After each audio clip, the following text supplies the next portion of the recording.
Sejam todos bem-vindos ao canal Teologia, a Bíblia e a Doutrina da Igreja. E nosso muito obrigado aos quase 400 inscritos. Deus abençoe a todos. E se você não é inscrito, se inscreva, curta e compartilhe, pois quando chegarmos a 500 inscritos, faremos uma live e sortearemos a Bíblia de Jerusalém. E o tema hoje do nosso vídeo é Reaviva a Alegria do Pentecostes. Um tema propício, pois nesse domingo a igreja comemora o dia de Pentecostes. Contextualizando, a festa de Pentecostes já existia no Antigo Testamento. Era chamada de festa da colheita. E no Novo Testamento, ele seguiu a promessa de Cristo fez a seus apóstolos. Após 50 dias de sua ressurreição, ele enviou o Paráclito, o Espírito Santo, para aqueles apóstolos reunidos juntamente com Maria, ali no cenáculo, onde falaram em línguas e os seus dons do Espírito Santo foi efundidos. Então, ali começou a igreja católica. A criação da igreja começou no dia de Pentecostes. Bom, e desde o Antigo Testamento, o Espírito de Deus já estava presente na Bíblia, junto com seus profetas, com o povo hebreu, em todo o momento. É isso que falaremos rapidamente agora. E o Espírito de Deus, no Antigo Testamento, em hebraico, se chamava Ruá. Já no Novo Testamento, no grego, era o pneuma. Por isso que é pneumatologia.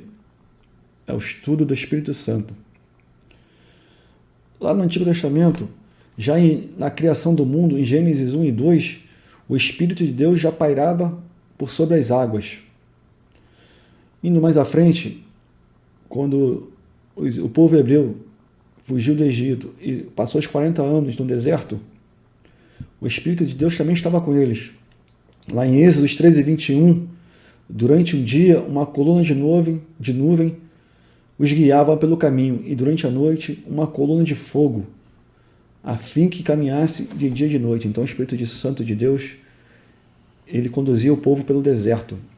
Ele também inspirava os juízes para que tomassem as suas decisões de acordo com o que Deus queria.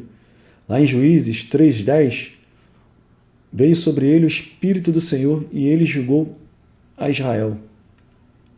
E também havia alguns símbolos do Espírito Santo no Antigo Testamento, como a pomba, lá em Gênesis 8 e 11, que representa quando acabou o dilúvio, Noé soltou a pomba, que depois veio com um ramo de oliveira nas suas bocas, para dizer, no seu bico, melhor dizendo, para dizer que tinha acabado o dilúvio. Ali, segundo os primeiros pares da igreja, também era a representação do Espírito Santo, essa pomba. Em fogo, em Êxodo 3:2, apareceu o anjo do Senhor numa chama de fogo no meio de uma sarça para Moisés. E vento, em Ezequiel 37:9, profetiza o Espírito, profetiza o Filho do Homem, diz-lhe: assim diz o Senhor Deus, vem dos quatro ventos o Espírito e assopra sobre estes mortos para que vivam. E também lá no Antigo Testamento já falava sobre o Espírito Santo e sobre Moisés e as suas profecias, sobre o Messias e sobre o Espírito Santo em algumas profecias, como em Isaías 11, de 1 a 2. Um renovo sairá do tronco de Jessé, um rebento brotará de tuas raízes.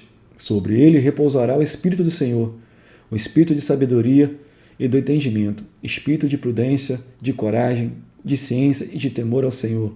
Aqui já falava sobre o Messias em Isaías. Em Joel 2, de 28 a 29. E acontecera depois que derramei meu Espírito sobre toda a carne, vossos filhos e vossas filhas profetizarão, vossos velhos sonharão e vossos jovens terão visões.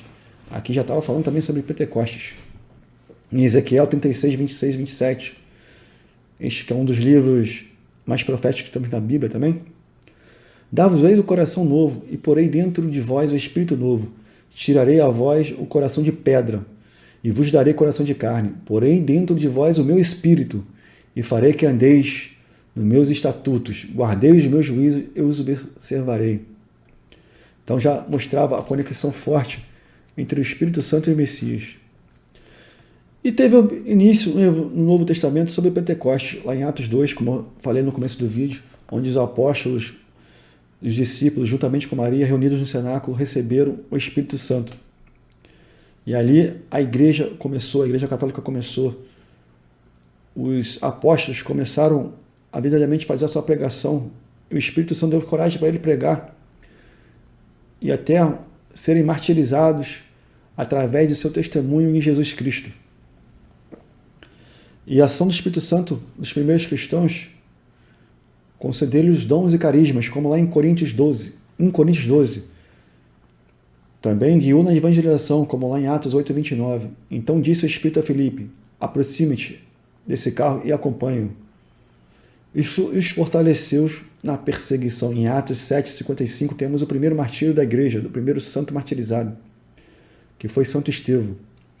Cheio de Espírito Santo, fitou os olhos no céu e viu a glória de Deus e Jesus que estava à sua direita. E ele foi prometido a nós, crentes. Em João 14, 17, 16 a 17, 16 a 7, Jesus rogou ao Pai, dizendo que nos daria outro Consolador, a fim que esteja para sempre convosco. É o Espírito de verdade que o mundo não pode receber. Então o Espírito Santo é para todos, não é somente para os apóstolos, para os líderes religiosos. Não pertence a um grupo, a uma pastoral. O Espírito Santo é da igreja. E precisamos reavivar esse Espírito Santo para que possamos ser católicos, cristãos mais fervorosos.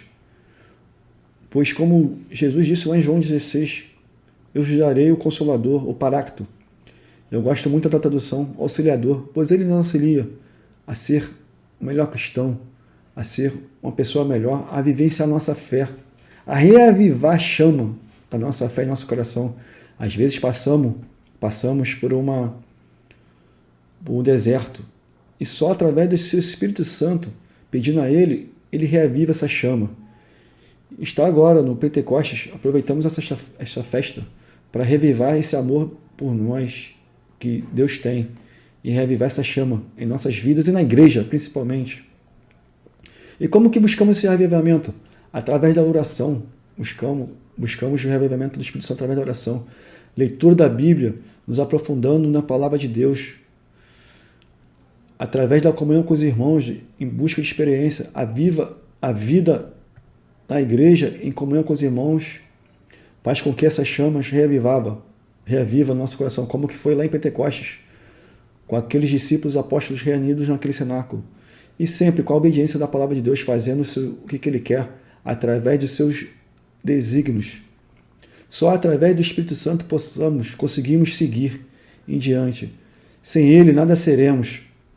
E terminando este vídeo, deixarei a frase de dois santos que eu gosto muito sobre o Espírito Santo, para que possamos buscá-lo sempre, e que ele, nosso Consolador, nosso Auxiliador, estará sempre ao nosso lado, nos protegendo e revivando essa nossa fé, a fé em Jesus Cristo, nosso Salvador, que sem o Espírito Santo não conseguiríamos chegar na salvação prometida por ele.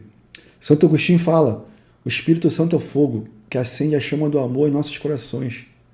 E também nos diz que é preciso que o Espírito Santo seja a vida do teu coração. Que lindo isso. E São Tomás de Aquino: o Espírito Santo é a fonte de toda a sabedoria e discernimento.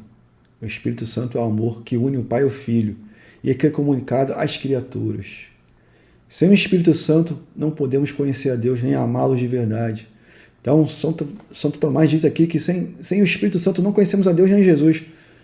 Como é que vamos buscá-lo sem ele? E termino com a oração de Santo Agostinho, para que possamos buscar o Espírito Santo, o Espírito de verdade, o Espírito de Deus. Ó Espírito Santo, Deus de amor, concede-me a inteligência que te conhece, a angústia que te procure, a sabedoria que te encontre, a vida que te agrade, a perseverança que enfim te possua. Amém. Que o Espírito Santo nos guie, nos console, para que possamos viver neste mundo tão secularizado, que está sempre nos perseguindo. Que o Espírito Santo nos ajude e nos revele e nos fortaleça no amor de Deus. E viva Cristo Rei.